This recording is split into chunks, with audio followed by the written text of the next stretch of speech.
Apa yang terjadi di India pada akhirnya terjadi di sini. Banyaknya suara-suara dan racun-racun yang seliweran di media sosial kita yang meruntuhkan kesadaran sosial masyarakatnya. Bagaimana pendakwah-pendakwah agama yang kemudian menyerukan seolah-olah bahwa Tuhan itu tidak memberikan kesempatan kepada manusia untuk bertahan hidup. Bagaimana kemudian mereka memaksakan umatnya untuk tetap datang ke rumah-rumah ibadah dengan alasan lebih takut kepada Tuhan daripada penyakit.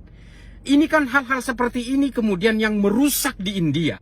Karena bagaimanapun manusia berhak untuk berikhtiar menjaga umurnya. Mati pasti. Nah, menghindar dari virus COVID, berhati-hati dalam pandemi ini adalah bagian dari upaya untuk menghindar dari kematian itu. Dan ini sangat dianjurkan oleh agama. Apa yang pernah terjadi di India itu terjadi di sini. Apa yang terjadi kemudian, kematian massal itu merajalela di India. 4.000 orang mati dalam seminggu. 400.000 orang terpapar dalam seminggu. Dan ini terjadi di negara kita saat ini. Pemerintah seharusnya memulai dari racun-racun yang seliweran di media sosial kita ini harus ditindak tegas. Karena ini semua yang berusaha menciutkan mental masyarakat kita. Kesadaran sosial masyarakat kita diluluh lantakkan oleh suara-suara dan racun-racun yang bersifat hasutan di dalam media sosial yang justru mengajari masyarakat kita untuk tidak bernalar. Belum kita bicara soal sampah-sampah politik yang belum pernah bisa move on itu. Menyerang pemerintah.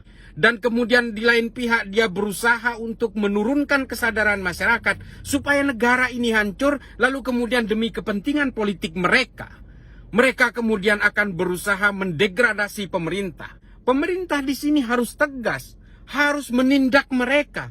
Suara-suara toksik yang berusaha menuduh konspirasi, yang menyerang pemerintah seolah-olah tidak berupaya, seolah-olah pemerintah gagal dalam hal ini, karena kegagalan itu diciptakan oleh mereka. Saya sayangkan kalau pemerintah kemudian tidak berusaha memulai dari sini.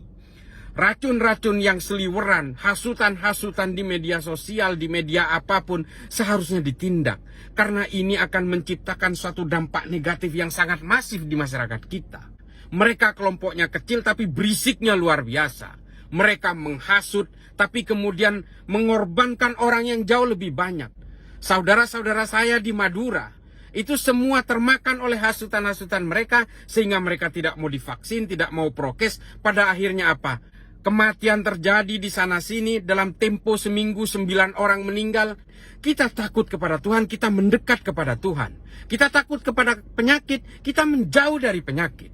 Semua ada caranya. Di India terjadi hal-hal yang seperti ini secara masif, yang kemudian kegagalan semua program itu terjadi dan masyarakat juga yang kemudian menjadi korbannya. Pandemi ini adalah persoalan sains, persoalan ilmu kedokteran, semua bisa dilakukan dengan cara penelitian, bisa dianalisis.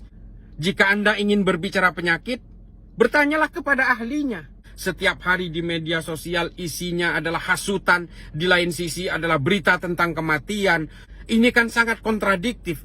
Pemerintah harus bisa mengatasi dua keseimbangan ini. Yang satu harus dilumatkan, yang satu harus diberdayakan. Yang satu harus diberi fasilitas, diberi ruang untuk menyelamatkan nyawanya. Di lain pihak mereka harus ditindak. Apa yang terjadi di India sudah terjadi di sini. Kalau sampai terjadi seperti itu, habis bangsa kita, habis saudara-saudara kita, habis orang-orang yang dikenal oleh kita, hilang satu persatu oleh pandemi dan virus COVID ini.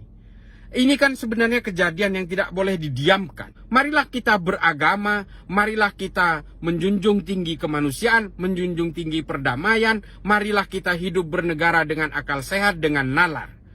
Jangan percaya oleh berbagai sampah-sampah politik. Setiap dalam pertempuran politik, orang-orang yang kalah itu selalu menghujat dan melakukan sumpah serapah terhadap yang menang. Itu terjadi sejak zaman Yunani hingga ISIS yang kemarin.